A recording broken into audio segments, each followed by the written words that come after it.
Bonjour Bakonza Mboka. Bonjour peuple congolais. Nga koko bikoteli. Na veva chiko pulu na susi na mama makasi. Bakangi mwana ngai. Mwana nga 18 ans. Le 15 novembre, il y a un accident. Comme le 23 novembre. Il fallait que le traitement qui n'a pas été moi les parents pour que nous avons la case du monde a eu traitement. La raison a n'est pas kangé le courant moto ba kiti c'est le courant moto ba kangé moi. Na bi na okende te ba kene na communauté pour ne ka sali lote. Et comme na communauté mon amour na zomba to comme na moi donc ma on va za kuluna. Atindi na Tindi ba on auditorat militaire moi la comme auditorat militaire moi la comme samba procès public. Ne pas Bakonza Mboka mwana ngaza kuluna te.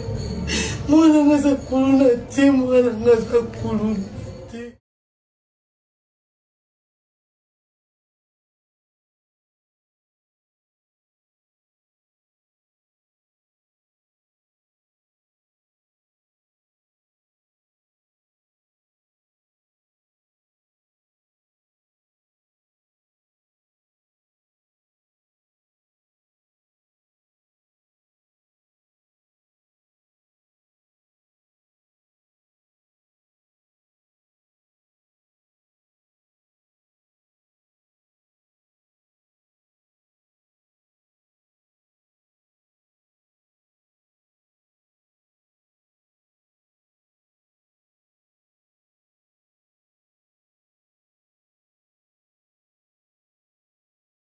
Bonjour, bonjour, bonjour, bonjour, bonjour, bonsoir, bonsoir. Jambo yenu mwebote, moyo wenu au.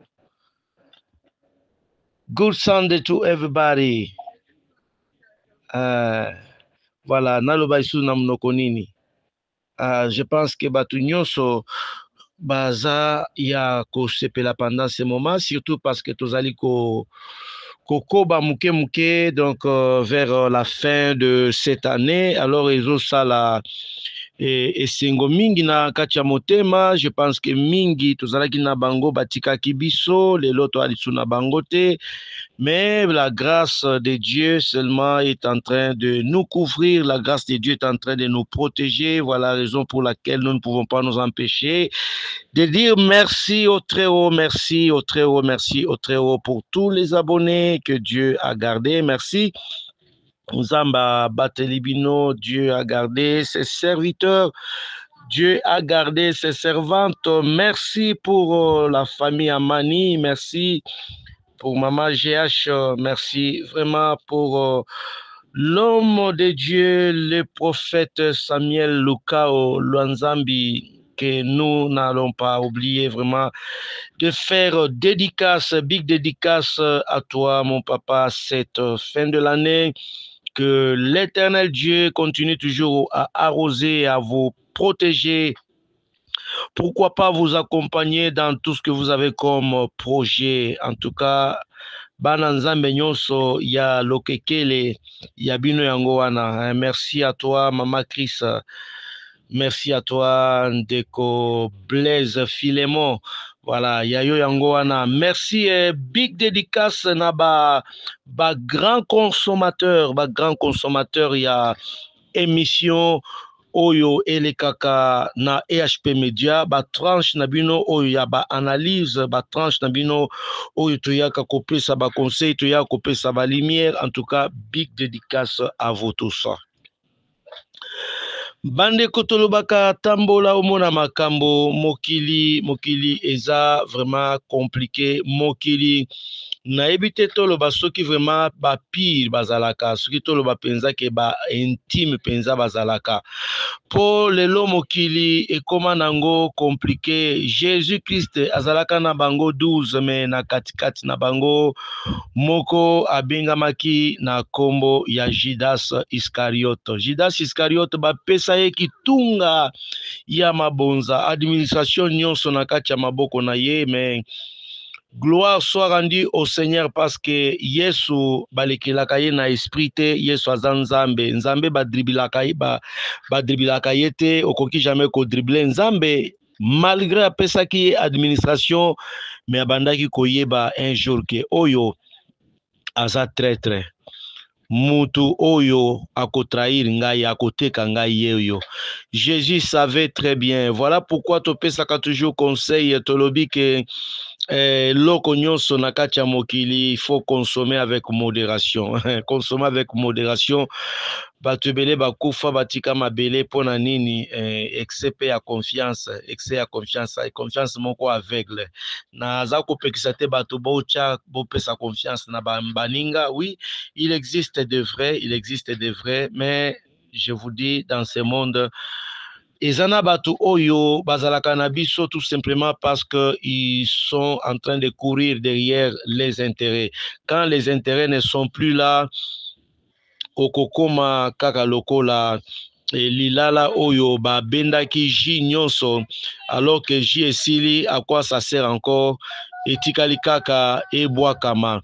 Donc c'est un peu ça, c'est un peu ça. Donc mbisi alandaka epai wapi mai, mbisi acholaka epai wapi mai ezali ebele. Alors c'est pour vous dire que lelo tolingi tolobela penza pona histoire ya ba journaliste oyo baza ebele, tomonaki bango na moment ya ba pouvoir oyo sortant, ba pouvoir oyo ezalaki ya kala, tomonaki bango vraiment bazalaki très proche, pour dire que en tout cas ce sont des pros, hein, ce sont des pros, mais lelo yo boye ba changer de côté,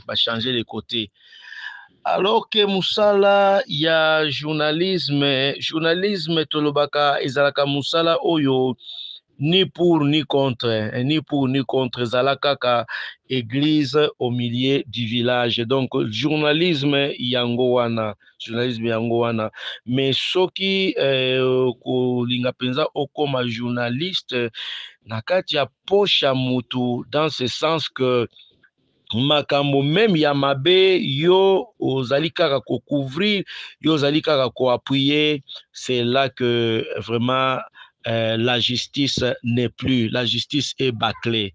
Alors pour paraphraser tolingaki tolobela lelo ezali lisusu ya koinda, parce que qui ne connaît pas Peter Tchani oyo abandaki kozala vraiment proche penza journaliste penza propre penza tokoki koloba kaka pro Moïse Katumbi ye penza. Donc Kashobwe abandaki kokota vraiment avec facilité, komonana vraiment na Moïse Katumbi ezalaki penza eloko ya grave te, ezalaki penza eloko ya pete. Mais awa Moïse Katumbi atimbeli ke masolo ekomi flou, masolo ekomi vraiment compliqué, abendi déjà nzoto. Tango abendi nzoto, Peter a comprendre que te soki natikali bongo je serai en l'air. Alors bango wana bakimi lisusu pembeni ya première dame pona nini, po kuna moi chweke ekomonana, moi quelque chose ekomonana. Alors na eloko moko akendaki ko tweeter alobi boye, alobi Mama Denise soki kaka o continue bongo, en tout cas Kashobwe nyonso ekosila, c'est-à-dire que okosomba Kashobwe nyonso ba information na ya wapi ya na minute oyo boye ezali kobima, donc ezokende ezotekama. Donc pour dire que awa alingi amikomisa vraiment mwana mukonfia penza ya première dame. Eloko nini tolingi vraiment to profiter derrière cet événement pour to sala lango analyse. Tolingi to sala analyse dans ce sens que balobaka menté, il en restera toujours quelque chose. Donc tout flatteur vit au dépens au dépend de celui qui est en train de le supporter, celui qui est en train de l'écouter. Donc il faut toyer baka, même bino bato boza na mbongo, bino bato boza na ba moyen, nalingi nasala analyse boyo kangai malamu. Tango ozali souffrir, tango ozananu sans forme, sans forme. Donc okomona te batu tout autour na yo, okomona batu tout autour na yo te, okomona batu bano distance kaka, musukutu batanga kombo na yo te. Mais Nzambe ameka kaka ko changer mwa muke vi na yo, ke vi na yo ebongi, Nzambe a positionné yo. Tala sikoyo ebele ya ba camarade oyo bakoya, tala ebele ya bato oyo bakomemela yo ba information ya ndenge ba kritikaka yo, ya ndenge bato kingani bazalaka na mutema mabe contre yo, bakopesa ba information même ya mutu alalaki asalaki ndoto. Alors nyonso wana tango ozali koyamba ba information, tango ozali koyamba bato bazali kopusana na kati ya rayon na yo, luka d'abord oyeba mutu oyo aye pona nini, quelle est la raison pour laquelle la personne est venue. Mutu mususu akoya parce que il a vu du miel, parce que il y a du miel, sucre ezali, yango sucre wana ebendie. Mais jour oyo sucre ekosila, okomona mutu wana abendani ake koluka bisika mususu oyo ako continue ko profiter. Donc biso na munoko ya Swahili tolobaka kuku anashukaka fasi kuko chenge. Tolobaka bongo elingi koloba nini? Elingi koloba soso adodaka kaka place wapi amoni semule eza, mais tangu semule esili soso na besoin te ya kozala na kati esika oyo eloko eza te. Il en est ainsi avec certaines personnes. Eza na bato mususu oyo akozalaka na vie na yo seulement à cause ya intérêt. Sans intérêt, il ne sera pas avec toi. Sans intérêt, yebake akotika la pe ko benga yo te. Ba benga yo nani oza poche vide. Ba benga yo nani oza na tina te. Mais soko oza na ba mwa mike na yo, okomona bato bakozala tout autour na yo. Il faut toyeba bango ke yango nde eza bongo. Donc na mokili oyo ya se, et surtout à ce temps de la fin, Bible yango moko elobaki ke bolingo ya bato ebele ekokita. Ebele bakokoma ba ami ya mbongo, ebele bakokoma ba ami ya bato oyo baza na ba moyen, soko oza na moyen te, donc moyen ba considérer yo eza te. Car ndenge Biblia elobi la sagesse du pauvre est méprisée. Oza sage mais poche vide, nani akotiaka na sagesse na yo. Donc c'est comme ça le monde aujourd'hui est en train de fonctionner. Mais c'est bien aussi, c'est bien et c'est une bénédiction ce que okutani na bato oyo bazolinga yo na temps ya faiblesse. Mutu oyo azolinga yo na temps ya faiblesse, yeba ke mutu wana aza penza ya yo.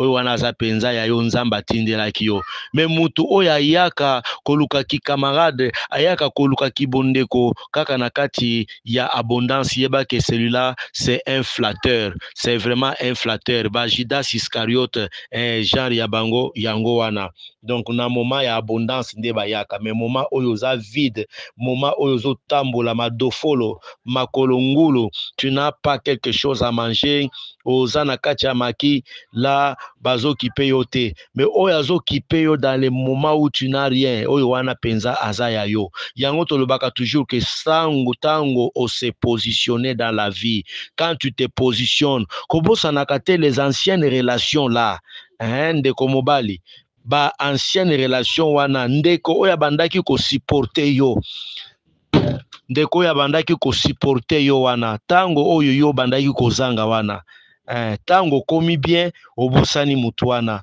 vraiment eza ingratitude, ingratitude ya makasi. Donc to kanisaka pe bato oyo to souffra na bango na moment ya manquement, bato wana ils nous ont prêté même une tasse d'eau. Vraiment bato ya ndenge wana ko bwakisaka bango te, ko surtout ko bwaka soyo te na sani oyo elesaki yo. Donc c'est vraiment un grand conseil que je suis en train de donner en même temps à tous ceux qui sont en train de nous suivre pendant ces moments. Et ça n'a pas relation, Moussoussou, il faut qu'on consomme ça avec modération, avec modération. Pour mutoye kaka kokangama na yo parce que amoni ke sikoyo ça va makambo esimbi. Mais ntango na bandaki kosouffrir ozalaki wapi?